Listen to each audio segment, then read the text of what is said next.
These iPads were meant for my twins, not your kids, Vanessa announced, snatching the wrapped packages from my stunned children's hands. Tyler and Taylor need them for their advanced classes. Your kids would just waste them on games anyway. My name is Olivia Preston, and I'll never forget the look of devastation on my 10-year-old twins, Emma and Ethan, as their aunt tore away their birthday gifts in front of everyone at the dinner party.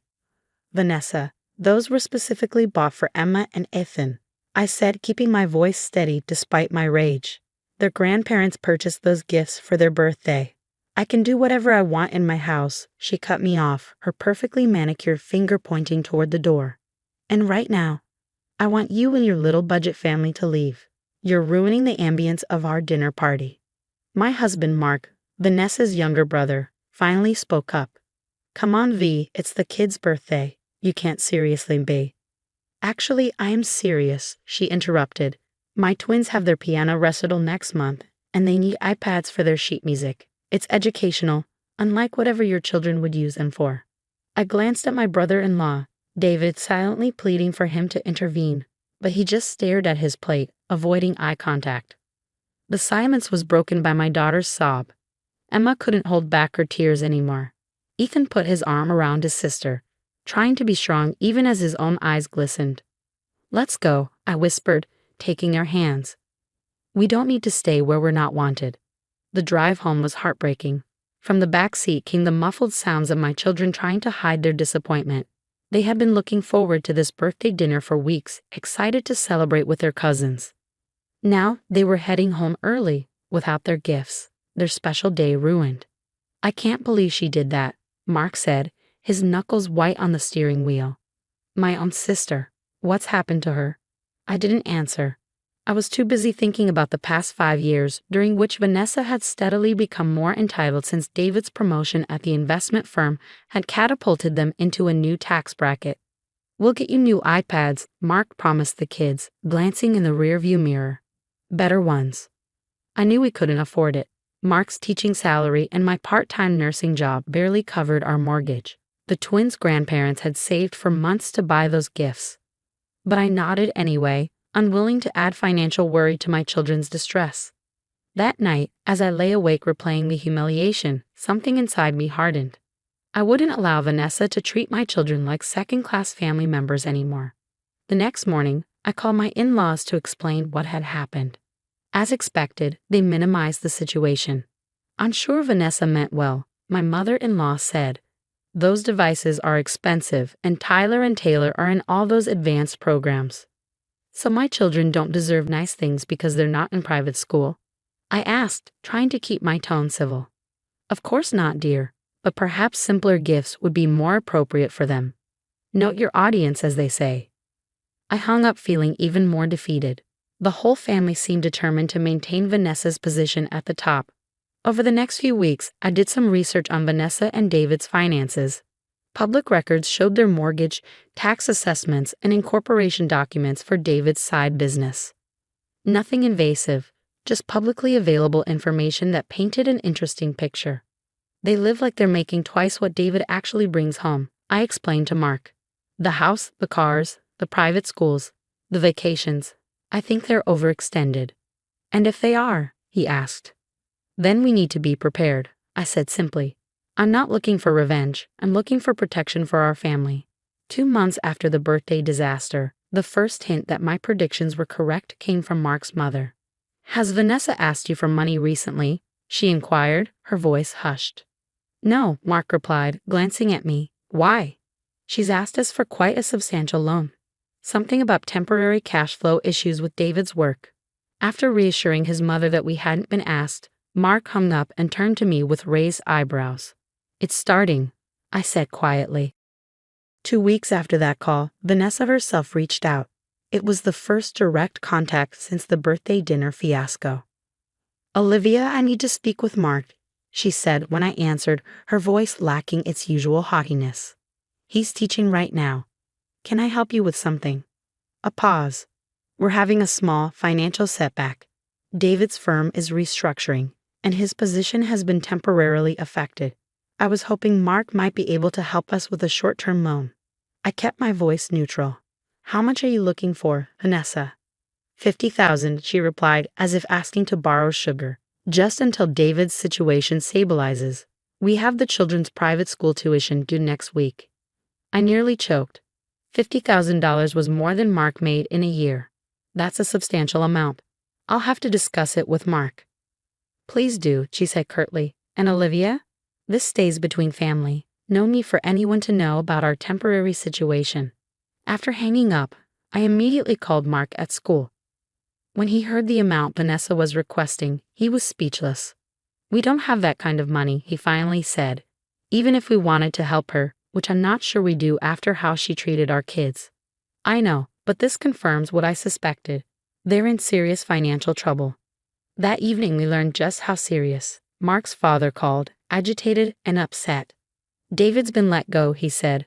Not restructuring, fired. Something about risky investments with client money. There's talk of an investigation. Over the next few days, the family crisis deepened. Vanessa and David's financial house of cards was collapsing rapidly. He hadn't just been fired. He was under investigation for financial improprieties. Their mortgage was underwater, their credit cards maxed out, and the private school was threatening to expel the twins for unpaid tuition. Despite everything, I felt a twinge of sympathy, not for Vanessa, but for her children. Tyler and Taylor were innocent in all this, just like Emma and Ethan had been innocent at the birthday dinner. A week later, Vanessa appeared at our door unannounced. Gone was the designer outfit and perfect makeup. Her eyes were red-rimmed, her hair pulled back in a messy ponytail. Is Mark home? She asked, not quite meeting my eyes. He'll be back soon. Would you like to come in? She nodded and followed me to the kitchen, perching awkwardly on a chair. Our modest home, which she had once mocked as quaint and budget-friendly, now seemed to intimidate her. Coffee, I offered. Please. As I prepared it, she finally spoke. Everything's gone, Olivia. The house is being foreclosed. David's under investigation. We're selling everything just to pay for a lawyer. Her voice cracked. The kids are devastated about leaving their school. I placed the coffee in front of her. I'm sorry about the children. They don't deserve this. She looked up sharply, catching my deliberate echo of her own dismissive attitude toward my kids. I know what you must be thinking, she said. That I deserve this. That it's karma. What I think doesn't matter. What do you need, Vanessa? She took a deep breath. We need somewhere to stay. Just for a little while. The house, we have to be out by next week. My parents' place is too small, and David's family is in Europe. The request hung in the air between us. This woman who had humiliated my children, snatched their gifts, and cast us out of her home was now asking to move in with us. Before I could respond, Mark walked in, freezing when he saw his sister at our table. Vanessa? What's going on? She repeated her situation and request. Mark listened silently, then looked at me. We had already discussed this possibility in our contingency planning, but the reality was different from the hypothetical. We need to talk privately, Mark told his sister. Can you give us a minute? In our bedroom, he turned to me. What do you think? I thought about Emma and Ethan, how they had cried all the way home that night. I thought about the iPads that now sat in Tyler and Taylor's rooms. I thought about years of Vanessa's superiority and cruelty. Then I thought about what my own mother had always taught me. Be the person you needed when you were suffering. They can stay, I said quietly, but with conditions. Mark nodded, understanding exactly what I meant. She won't like them. She's not in a position to refuse. We returned to the kitchen, where Vanessa waited anxiously. We have a proposal for you, I said, meeting her eyes directly. But first, let me remind you of something that happened not too long ago at your house. Vanessa's face paled as I recounted that birthday dinner. My tone wasn't accusatory, just matter of fact, but each detail landed like a stone in still water. You humiliated my children on their birthday, I concluded. You took gifts their grandparents had saved for months to buy. You mocked our lifestyle and our values. And now you're asking to live in our home, the same little budget house you've sneered at for years. She stared at her coffee cup, unable to meet my eyes. I know, I was wrong. Yes, you were, Mark agreed, his voice firm but not unkind. And if we agree to help you now, things have to be different. I pulled out a folder and placed it on the table between us. These are our conditions. If you agree to them, you and your family can stay in our guest room, And the kids can share with Emma and Ethan until you get back on your feet. Vanessa tentatively opened the folder, her eyes widening as she read the first page. You want the iPads back? She asked, looking up. They were never yours to take, Mark said. They were gifts for our children from our parents. We want them returned, with an apology to Emma and Ethan. She nodded slowly. What else? You'll contribute to household expenses, I continued. Not much, we know your situation, but something to cover the additional utilities and food. You'll also help with household chores. We both work full-time, and adding 4 people to our home means more cooking, cleaning, and laundry.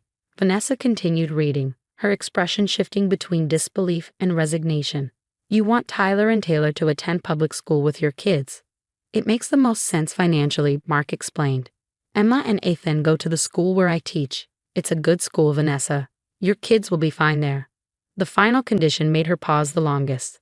Family therapy? That's non-negotiable, I said firmly. This family has patterns that need to be addressed if we're going to live together, even temporarily. Your behavior toward us, our children's relationships, your parents' enabling, all of it needs to be discussed openly with a professional mediator.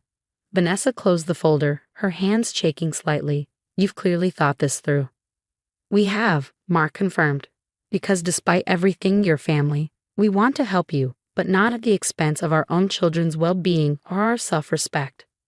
She was quiet for a long moment, weighing her options, which we all knew were extremely limited. Finally, she nodded. I'll talk to David, but I think we'll accept your conditions. 3 days later, they moved in. The reunion between the cousins was awkward at first. Emma and Ethan were wary, while Tyler and Taylor were embarrassed and subdued. But children are remarkably adaptable, and by the end of the first week, all 4 were cautiously playing together. The iPads were returned with a strained apology from Vanessa and David. To my surprise, Tyler and Taylor had also insisted on writing apology notes to their cousins, expressing genuine remorse for what had happened. We didn't want to take your presents, Tyler confessed to Emma when they thought no adults were listening. Mom just took them, and we didn't know how to say no. The first family therapy session was tense but productive. Vanessa struggled to acknowledge the patterns of favoritism and materialism she had developed, while David had to confront his role in enabling her behavior through risky financial decisions. I wanted to give her everything, he admitted. I thought if I could just make enough money, be successful enough, she'd be happy. But it was never enough. Week by week, things began to shift. The practical realities of living in our budget home taught Vanessa and David lessons that no amount of lecturing could have conveyed. The necessity of carpooling, meal planning, and careful shopping became their new normal. The children adapted more quickly than the adults, with Tyler and Taylor discovering that public school offered friendships and opportunities they'd never experienced in their exclusive private academy. 1 month into their stay, I came home early from my nursing shift to find Vanessa at the kitchen table, surrounded by coupons and grocery ads. I figured out how to save $30 on this week's shopping, she said, looking up with a kind of pride I'd never seen in her before. And I'm making lasagna for dinner, enough for everyone, with leftovers for lunch tomorrow. I smiled, sitting down across from her. You're getting good at this. It's actually satisfying, she admitted, in a way I didn't expect. That night after dinner, as all 4 children worked on homework together at the dining table, Vanessa pulled me aside. I've been thinking about that birthday dinner, she said quietly, about how I behaved. I don't think I've properly apologized to you and Mark. You haven't, I confirmed. She took a deep breath. I'm sorry, Olivia, truly sorry. I was cruel and entitled, and I was jealous. Jealous? I repeated, surprised. Of what? Of your family, your marriage, the way your kids look at you. Her voice caught. David and I had all the things, the house, the cars, the vacations. But you and Mark, you have something real. I think I always knew that, and it made me resentful. The honesty of her admission caught me off guard. It was the first time in all the years I'd known Vanessa that she'd shown genuine vulnerability. Thank you for saying that, I said simply.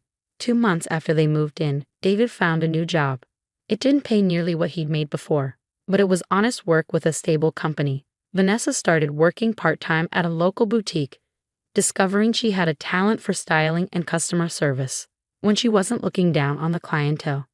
They found a modest apartment within their new budget and prepared to move out. The night before they left, we had a family dinner, not unlike the birthday celebration that had started everything, but with a completely different atmosphere. As we cleared the dishes together, Vanessa handed me a small box. "What's this?" I asked. "Open it," she urged. Inside was a delicate silver bracelet with 4 small charms, one for each of our children. "It's not expensive," she said quickly, "but I wanted you to have something to remember that sometimes the greatest gift isn't what we receive, but what we're willing to give when it's hard." I clasped the bracelet around my wrist, thinking about the journey we'd all taken.